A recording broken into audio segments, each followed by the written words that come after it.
Today we're talking about FTX, the cryptocurrency exchange, its collapse, and what it means for you. Let's go. Investing Secrets with Kevin Attride. Unless you've been hiding under a rock, I'm sure that you've heard of FTX and its collapse, the cryptocurrency exchange, and how billions of dollars have been lost and millions of people have been affected. Ultimately, the past CEO, Sam Bankman-Fried, possibly defrauded millions of investors through his nearly wholly owned subsidiary, Alameda Research. And it's really interesting, and this has rippled in its effects, and we're seeing a number of other cryptocurrency players who are undergoing great challenge. We just saw that BlockFi filed for bankruptcy themselves, and we're seeing a number of other cryptocurrency players undergoing great trial. So what does this mean to you, the investor?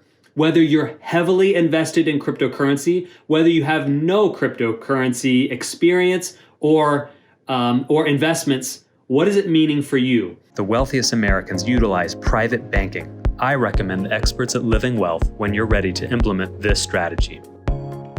Well, ultimately, we've talked in the past about what are assets. Are assets something that is just stored digitally with ones and zeros and it comes and goes? Or is an asset something that has tangible value? And more specifically, an asset is something that puts money into your pocket on a monthly basis. And so cryptocurrency can do that, and yet it often fails to do that when you're using an exchange. And coming up, we're going to have an interview with someone who is an expert in cryptocurrency and real estate. Yes, both. And she's going to lend some guidance on the cryptocurrency front.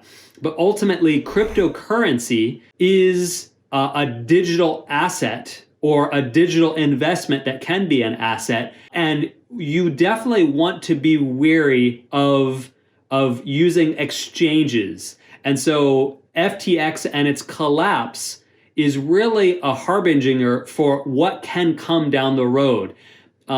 When you have a house of cards, as it will be, built up and investors think it's good, but it's actually not. And so this is really just a call for you to do your homework, do your due diligence. When you're buying something like a cryptocurrency token, and I'm not saying cryptocurrency is bad. There are a number of reasons why you might want to invest in cryptocurrency.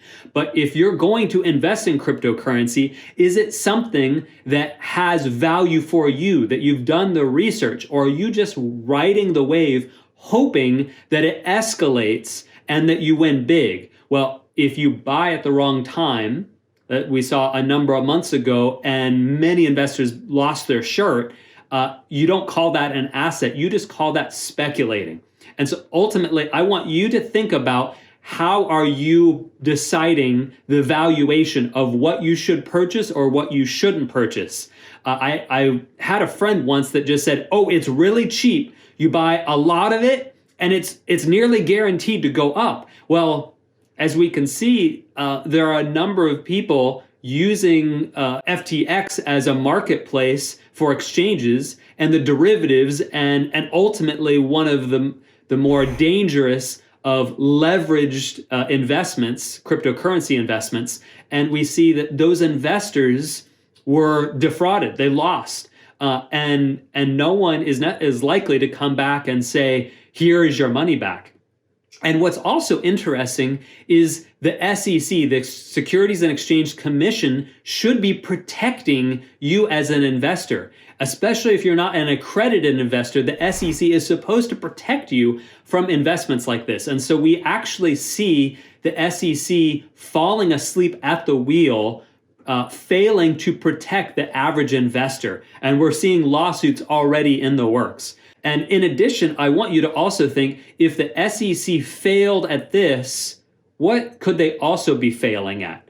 And conversely, will the SEC actually take a more strident approach to over-regulate cryptocurrency? So where you had more of a free market when exchanging a Bitcoin or Ethereum or any of the other cryptocurrencies, whether you're doing that on an exchange, wherever you're trading it, or buying them and putting them into your wallet, ultimately, are they going to be far more regulated so they actually lose their market making effectiveness?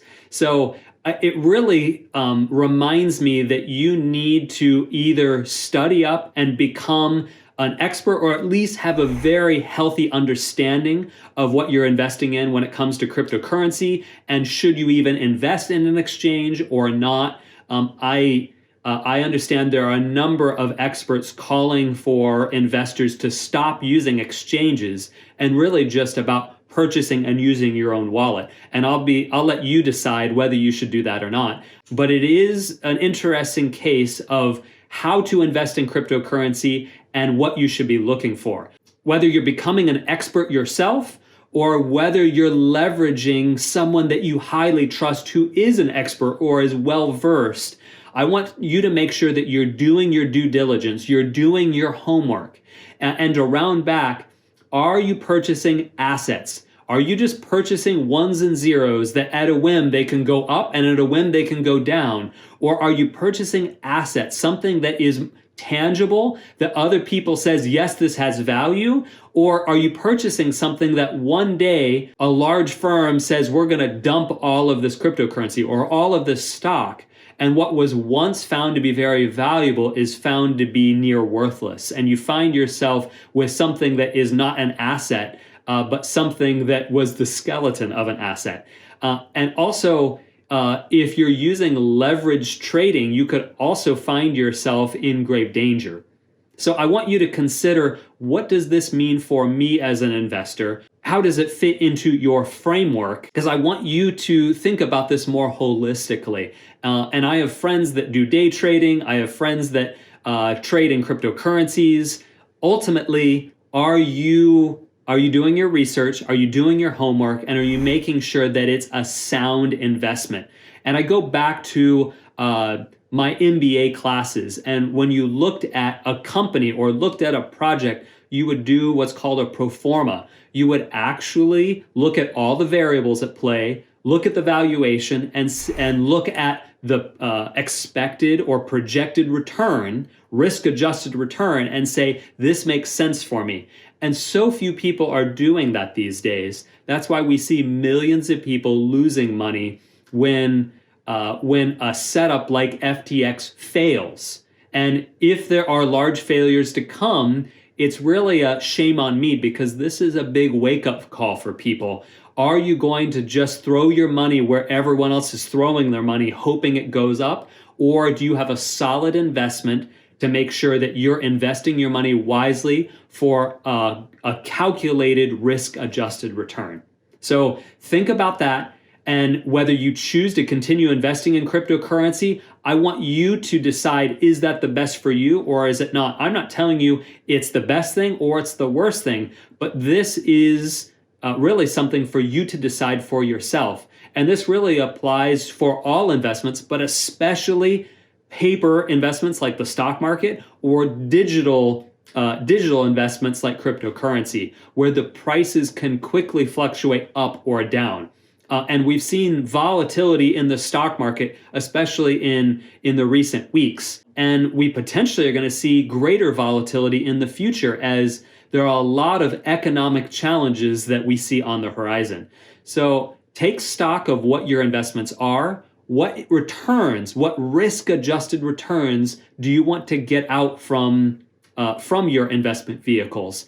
And do you need to consider investments that might be slightly more conservative and are tangible in nature? Whether that's a company a friend is running that you wholeheartedly trust and you see him or her doing great work, or whether that's in a piece of real estate that you understand the fundamentals of it. And maybe it's a stock. Maybe you say, I understand how this company works. Or maybe you're just simply choosing to invest in an index fund. But I want you to consider, how does this investment work? How does it provide a risk-adjusted, inflation-adjusted return? And how does that impact my taxes? We did a recent episode on that, so go back and take a look there. And whether you continue to investing in cryptocurrency to great success, or you say, I'm going to pull out of this exchange because it has greater risk for me as an investor, that's up for you to decide. You need to do your own homework and due diligence. But ultimately, you need to ensure that you're making the best decisions for yourself and not letting someone else to decide. And if you need some help in your investing strategy, I have something that might help. And there are more investing secrets that are quite powerful for you to build and maximize your wealth. As a matter of fact, I've created a free guide to help you to be more effective in your investing journey. It's called The Top Investing Hacks the exclusive rich are not telling us.